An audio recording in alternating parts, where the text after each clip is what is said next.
Ogni anno in molte case e piazze del Veneto si rinnova un rito che affonda le sue radici nella leggenda e nella tradizione contadina. Il 1° agosto si beve a digiuno dodei de vin bianco. L'usanza affonda le sue radici in una leggenda locale che risale al 1200. Si racconta che la regina d'Ungheria, Gertrude di Merania, colpita da una violenta febbre malarica durante il viaggio verso Venezia, fu ospitata nell'abbazia di Santa Maria Assunta a Mogliano. Le cure delle monache benedettine sembravano vane finché la badessa non tentò un rimedio estremo. Fece bere alla sovrana abbondante mosto d'uva bianca in fermentazione nei tini dell'abbazia. Le diede questo bicchiere di mosto d'uva di Sant'Anna e improvvisamente il miracolo, la regina guarì e da lì la tradizione di bere un'ombra il 1° agosto, per guarire e stare bene tutto l'anno, partì e si diffuse in tutto il Veneto.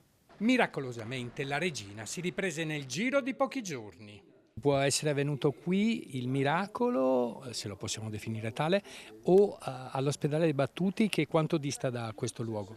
Siamo a 100 metri dall'ospedale dei Battuti, ma il complesso abbaziale era unico probabilmente in quel periodo, per cui sicuramente era un territorio tutto dell'abbazia. L'abbazia governava tutta la città, la badessa era emanazione dell'imperatore e governava tutta la città.